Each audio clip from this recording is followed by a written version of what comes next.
G'day, my name is Jared Davis, and in this tutorial video for Gunnar SPT32 software, I'm going to show you how to create a double mat multiple opening like this with the rounded corners. So let's get started. First of all, I'm going to create a new mat. So I can click on this icon here to create a new mat, and then I can choose to not save. Control N is the keyboard shortcut for that function as well. Okay, before I start, because this is a multiple opening mat, I want to change my mode of input into standard mode, which is the preferred mode of input for multi-opening, so you can type in the window dimensions. So the first place I'll go is the rectangle template, and I'll enter in the outside dimensions of this mat, which in this case will be 300 millimeters wide by 460 millimeters high, and the opening width is 190 millimeters, tab 100 millimeters, tab, and now I can click enter when I'm happy with that. So now I want to add the rounded corner windows, so I'm going to move down to the corners templates tab. You can see all my corner templates are revealed here. There's a scroll bar on the left where you can scroll down. The one that I want here is the B150 template, so I'm going to left click on that, and here I have the option to type in the dimensions. In this case it's going to be 80 millimeters, hit tab, and then go 100 millimeters, tab again, tab through to get to the radius, and I'm going to change that to my preferred radius of 25 millimeters. And can you see these checkbox windows here? I'm going to untick, or just click in 3 of these boxes just to leave one remaining box ticked to create the shape that I want. When I'm happy with that, hit enter to lock it in, and then using the mouse I'm going to left click and drag that into the position where I'd like it to be. So now I'm going to do that one more time to create the top left opening. So I'm going to click here. The dimensions are 80 millimeters, tab 100 millimeters, tab through till I get to radius, type in 25 millimeters. And in this case what I want to do is uncheck this corner and recheck this corner, and then hit enter to lock it in.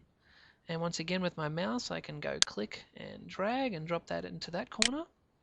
Now I can do this 2 more times if I want and add my additional openings down the bottom. Or if I want, I can do something a little bit tricky. I'm going to do a lasso and select both of those openings. And then I'm going to go edit copy. You can also use the keyboard shortcut Control C. Then I'm going to go to our transform menu here and select mirror vertical. And then I'm going to go edit paste or Control V. And so what I've done there is, using the symmetry that is created in this particular mat template, I'm using the transform mirror tool to save me some time. So wherever you have elements of symmetry in a multiple opening, you can effectively do half the job, then copy it, mirror it across, and then paste it. Now we're not quite done yet because none of these windows are accurately placed. They need to be all located properly. So for this we're going to go to our arrange tools. So we click on arrange, and you can see some of the functions are highlighted here. Now I always start with borders because when you do a jigsaw puzzle you always work from the outside in. And so in this particular case what I want to do is set my borders to 55 millimeters. And so then if I select, say, these 2 openings at the top and then click on this particular button here, it will make them 55 millimeters from the top. I can lasso and select this button here, and I can do the same thing here. I can make these 55 millimeters from the bottom. And now I can actually take a column like this and make those 2 openings 55 from the left. I can even grab the one in the middle just by itself and make that 55 from the left as well. And then on the right hand side I can grab the right hand 2 openings, and clicking this button will make them 55 from the right. And I'm not too sure if this large opening, this rectangle, is centered between these, so I can select this if I want. And if I haven't got a weighted margin mat, I could comfortably use this particular tool to center it in the mat. And now we've got one more step. We need to add the double mat function to it. So what I'm going to do is lasso and select all of these openings, and then move across to our XM tool and click on the drop down menu here, and then go to define. And then make sure you check the number 2 box for the second mat layer, and we will set this to 5 millimeters. and apply that, and then it's okay.